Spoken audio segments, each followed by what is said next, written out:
Iya, masih santai kalau gitu. Cuma lumayan juga kalau udah meriang, udah lemas, udah pada pegel linu itu tuh. Oh, udah tidur nggak enak, bangun apa lagi? Kita update YouTube dulu.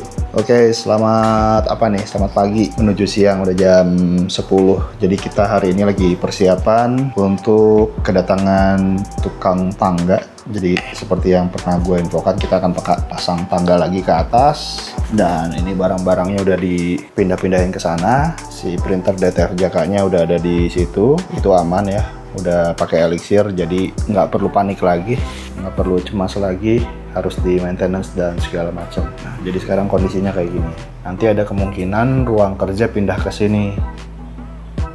Ruang kerja pindah ke sini, terus barang-barang display ke situ. Tapi nggak tahu deh, lihat dulu nanti tangganya kayak gimana. Dan nanti sebelum ngerapin ini kali ya, Pi, sebelum kita balikin ini ke sini, kita ngecat ini dulu nih.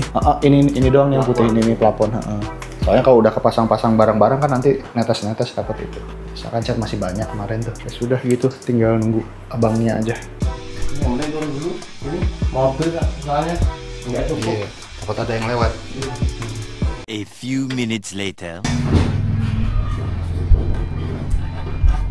Nah, bagus ya kayak di kafe-kafe gitu ya tangganya. Iya.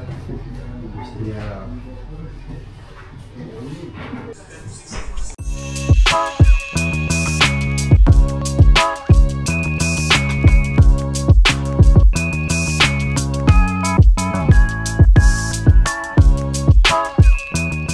2,000 years later.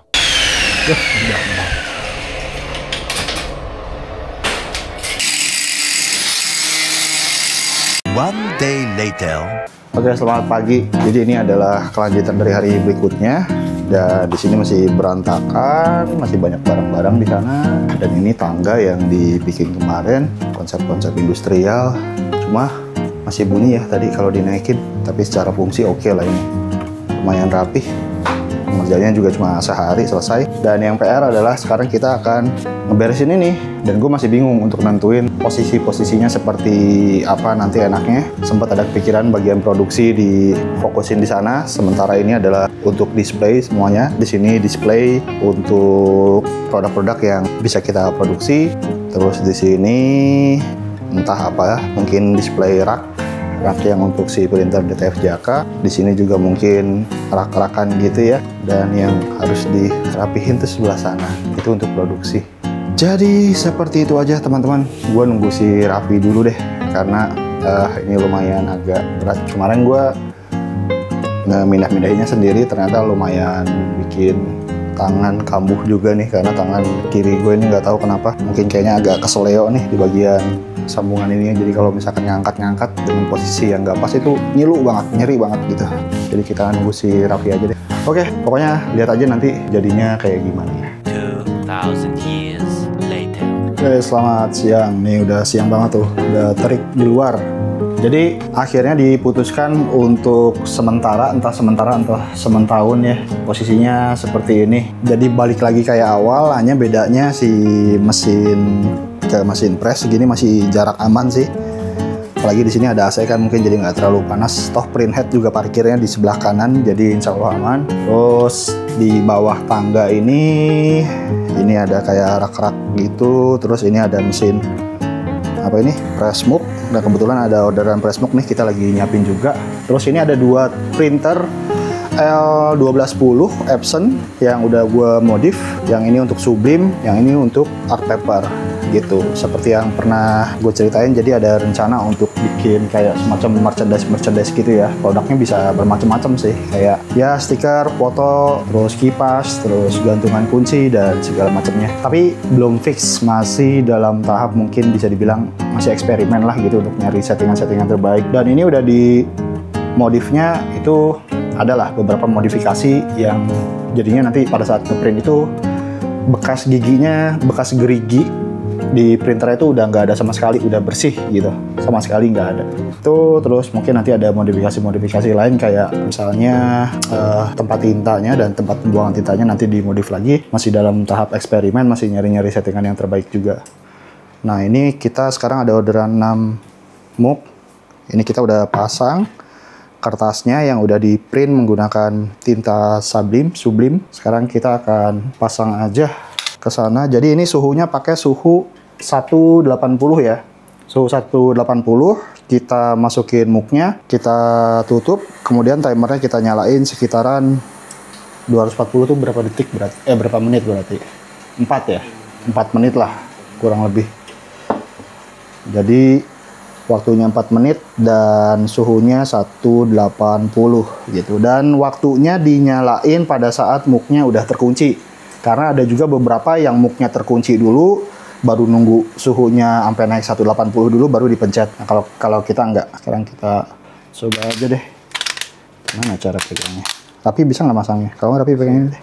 Nah, jadi kita pasang aja muknya kayak biasa kayak gini. Terus kita press. Tekanannya harus pas. Kemudian waktunya kita nyalain 240 detik gitu ya. Kita nggak tahu nih berhasil apa gagal. Kalau gagal ya malu, kalau berhasil ya alhamdulillah. Oke, kita tunggu aja.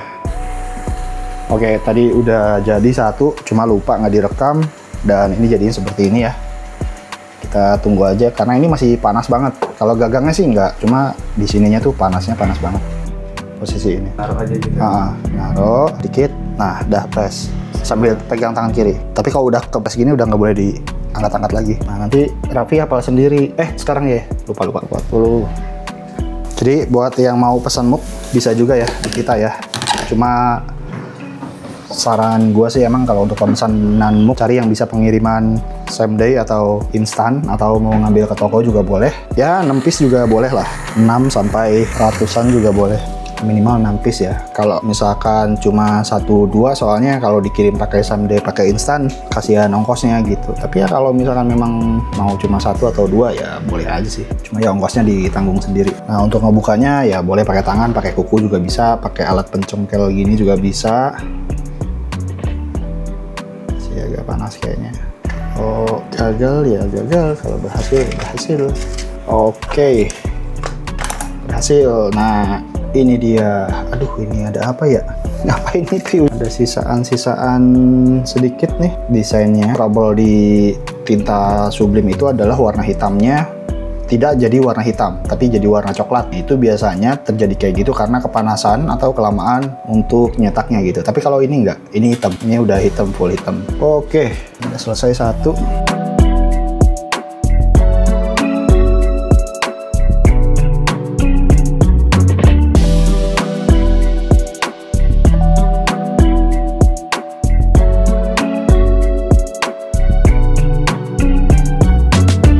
Kita akan produksi untuk bikin ini. Ini masih maraton dari customer sebelumnya yang di sekolah anak-anak gue ya. Dan ini untuk desain yang anak-anak preschoolnya. Dan kaosnya warnanya ini warna kuning kenari namanya. Jadi kuning itu ada banyak. Ada kuning kenari, ada yang bilangnya kuning golkar, ada juga yang namanya kuning kunyit, kuning neon, dan segala macamnya. Dan ini nanti link pembeliannya bakal gue tulis aja di kolom deskripsi ya. Nah, ini sedang dimulai cetak sambil ya menyesuaikan keadaan toko yang baru sekarang. Padahal sebenarnya kalau secara posisi sih nggak ada yang berubah, cuma ada tambahan tangga aja dan posisinya bergeser sedikit. Pajangan-pajangan itu juga masih terpasang di situ. Planningnya sebelumnya sih sebenarnya banyak, mau ngecat dulu lah, mau mindahin ke sana, cuma dipikir-pikir buang-buang waktu. Jadi kita langsung gas aja untuk produksi. Mungkin nanti ya kalau misalkan lagi santai, lagi ada waktu, kita mulai nyicil-nyicil lagi. Kayak kemarin nih, kan udah dibantuin ngecat ini masih Raffi, kita lakuin hal yang lainnya lagi.